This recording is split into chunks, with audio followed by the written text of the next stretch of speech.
Because there is no better feeling than when you finally finish a series. Hey queens, welcome back to my channel. So today we're going to be doing a finishing series video. These are some good series we're finishing too, and the first one particularly, people are gonna know.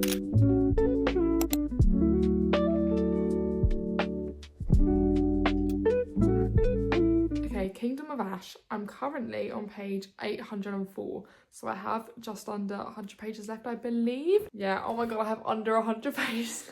No, I don't, I have 200. I'm sorry, I've just lied to you, jokes. I've got just under 200 pages left. Throne of Glass is an 8-book series. They're long, they're chunky. Personally, I prefer Akatar, which is quite a rare thing, I feel. But it's just because it's just a lot for my brain to take in. And to be quite honest, if I've got to write things down and make notes when reading, I'm gonna have a far less enjoyable experience. Because it's the last book, all you're doing now is wrapping things up. There's nothing new to really learn as such, besides obviously the plot twists. You're not starting new journeys, you're just finishing them off sort of thing. So you know what the vibes are. No spoilers, but I read a chapter the other night about Manon and the 13. And just by hearing that, you probably know which chapter I'm talking about. And I bawled my eyes out. I cried myself to sleep that night. So that was night before last. And then last night, I read the chapter where they took a vote. I cried myself to sleep last night as well. It's just so satisfying to see your progress. I just love it. So when I finish, we'll both be 20. Guys, in my book last night, I reached the 900 mark. There's only like 990 pages or something. So I'm in the last 100 pages. I was so stressed going to sleep last night. I was so anxious. I got up at 7 o'clock this morning and I went on a run because I literally just could not fall asleep last night. So I was like, you know what? Like this, we're going to use our energy and our adrenaline right now for the better. When I run, I'm not running for the sake of running. I'm running for Aelin, I'm running for Nesta, for Feyre, and for the 13, I'm running Dorian. Got to the part last night where he found out about his dad and it was so sad. It is down. I'm on page 950, so we literally have, what, like 25 pages left or something? I'm bricking it. I'm bricking it.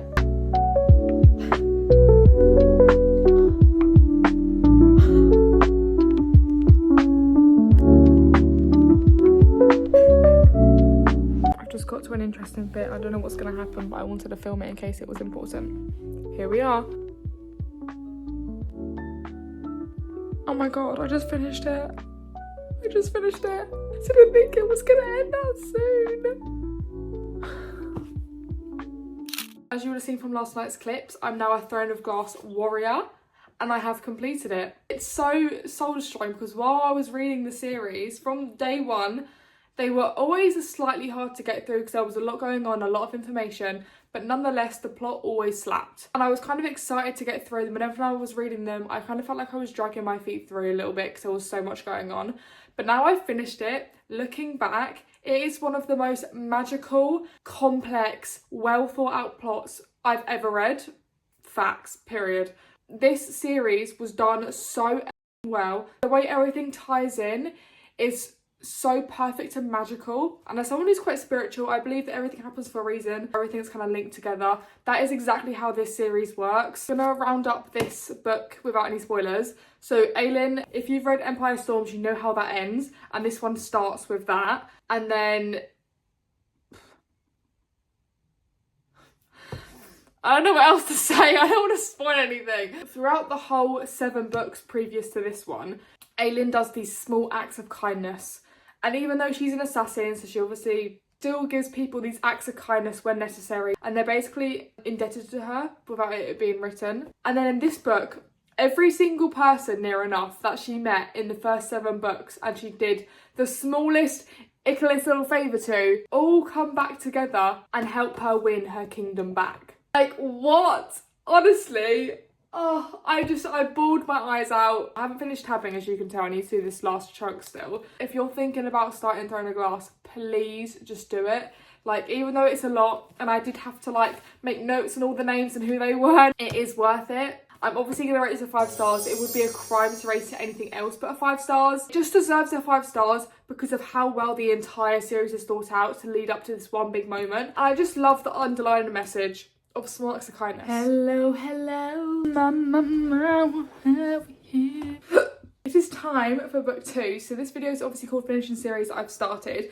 This next book isn't the last one in the series, but because I know I'm not going to read it anymore, we're going to consider it the last one. That is The Housemaid's Secret.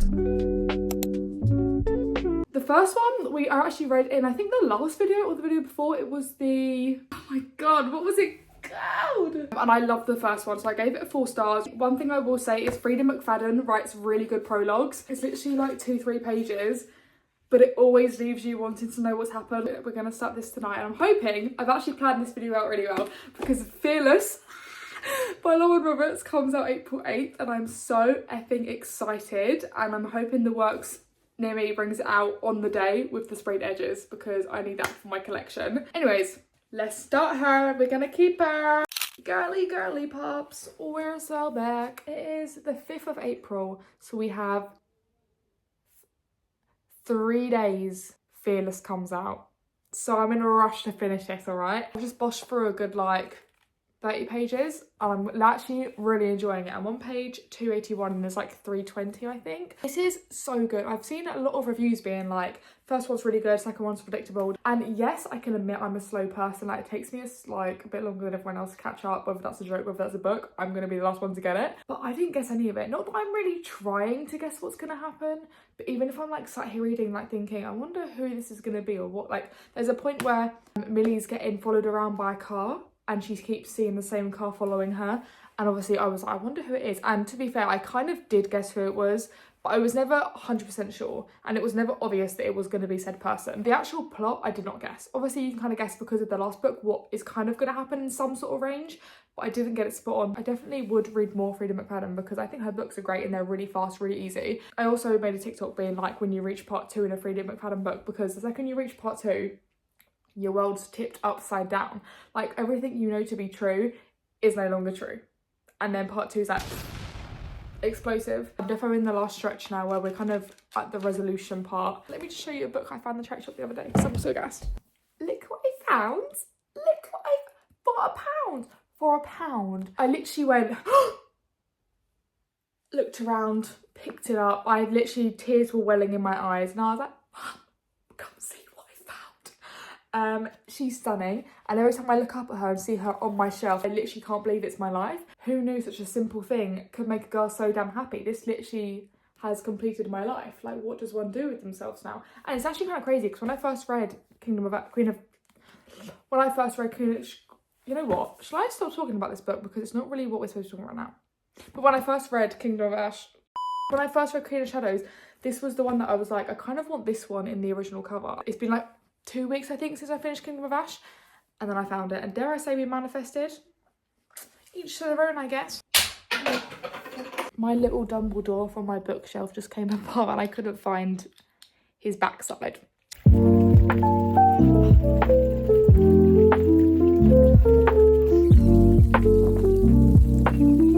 Hey girlies, we did it.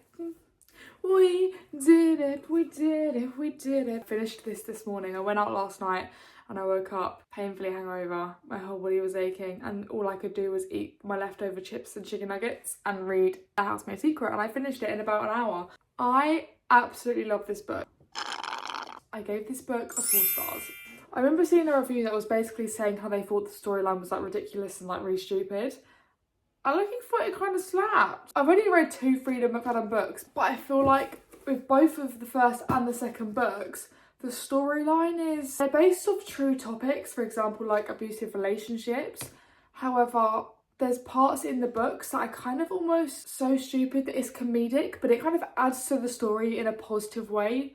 Not a positive light, but in like, it does help to make the story, even though it's kind of unnecessary. For example, like, what's a good example? I don't know how to explain it, but you know what I mean. In this book, we're following Millie, and she has moved away from her antics, which you would know of if you've read the first book, and she's living a whole new life, whole new person, whole new vibe. So one day Millie gets a call from the Garrick family, and obviously you're going to assume they just want their penthouse cleaned. It kind of has this whole twist where the reason that Millie was called wasn't as simple as you think it was, and like, how did they get her number? So the plot is quite similar to this book in the aspect of Millie's helping someone.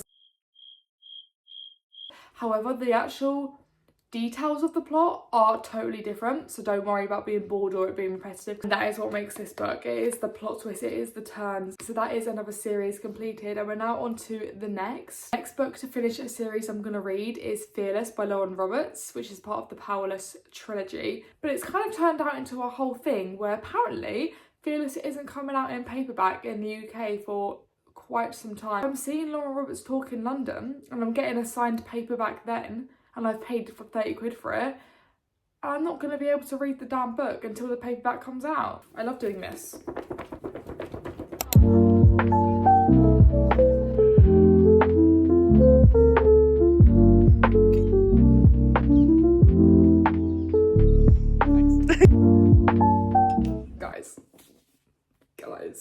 Guys. Holy mother, are you actually having a little giggle? And of course, we got the signed edition. The talk was fantastic. I had such a good time. Lauren was so lovely. We went to the Emmanuel Centre in London. It was stunning, but they had like book talk edit songs playing. Like Lauren knew what she was doing with that playlist. I assume she had some say in it at least. But the songs were like peak prime book talk songs. I was in my element, but the second I walked in, I just welled up and I was like, oh, it's so beautiful, and it's a room full of people who just love the same stuff, and we're all just feeling all girly and cutesy reading our books. And that was my first ever book talk, so this is like a new era for me. So far, really good. We're following Payden. Obviously, if you've read Reckless, you know how that ends. She's in a bit of a triangle at the minute. Not really a love triangle because you know how it is. And I think we're still kind of finding out about Callum. So Callum from The Resistance. As a reader, we're kind of thinking there must be something behind this that he's doing, but he's not fully said it out loud yet. And I think Payden's kind of feeling the same. She knows there's something deeper going on, but he's not really told her yet, and it's still kind of all up in the air. It kind of really is given Hunger Games even still. Obviously in the first book it was very Hunger Games-esque, but this book is still kind of giving Hunger Games because there's a point where they're on a coach travelling to the slums or loot. Is that the same place? I think it's the same place. And it really reminded me of Catching Fire when they're travelling to all the districts.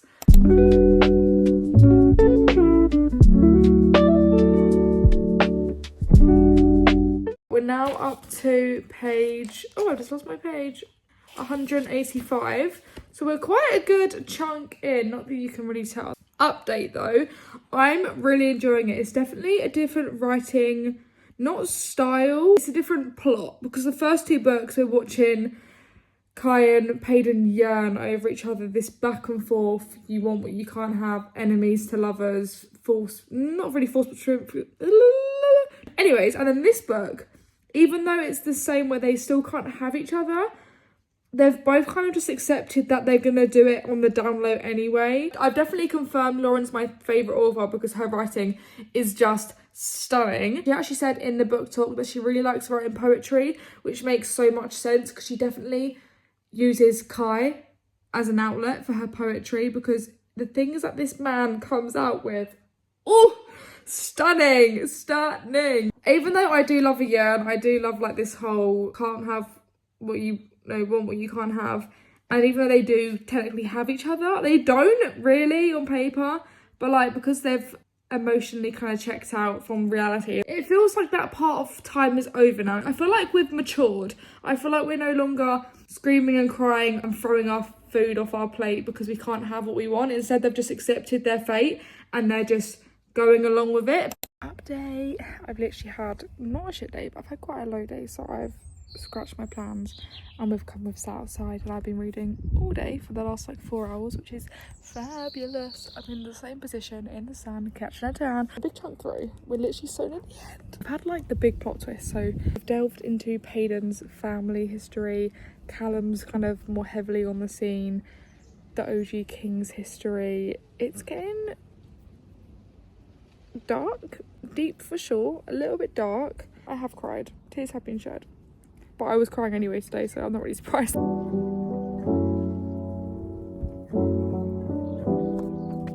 It's official, we finally finished the 𝘴𝘰𝘪𝘢 series. Done, finito, the trilogy is over and I'm grieving.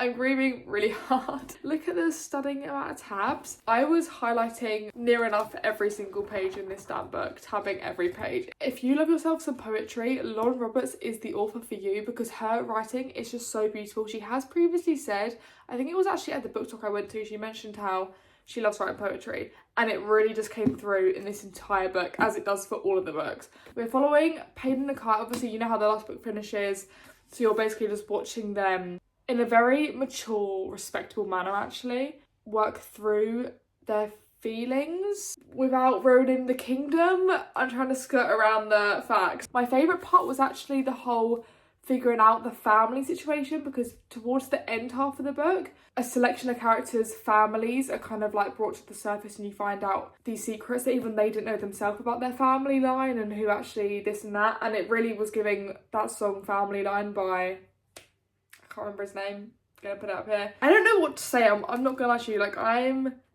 in awe and I can't believe it's over. I'm so upset. You know when you just feel that overwhelming sense of like, there's something in my eye.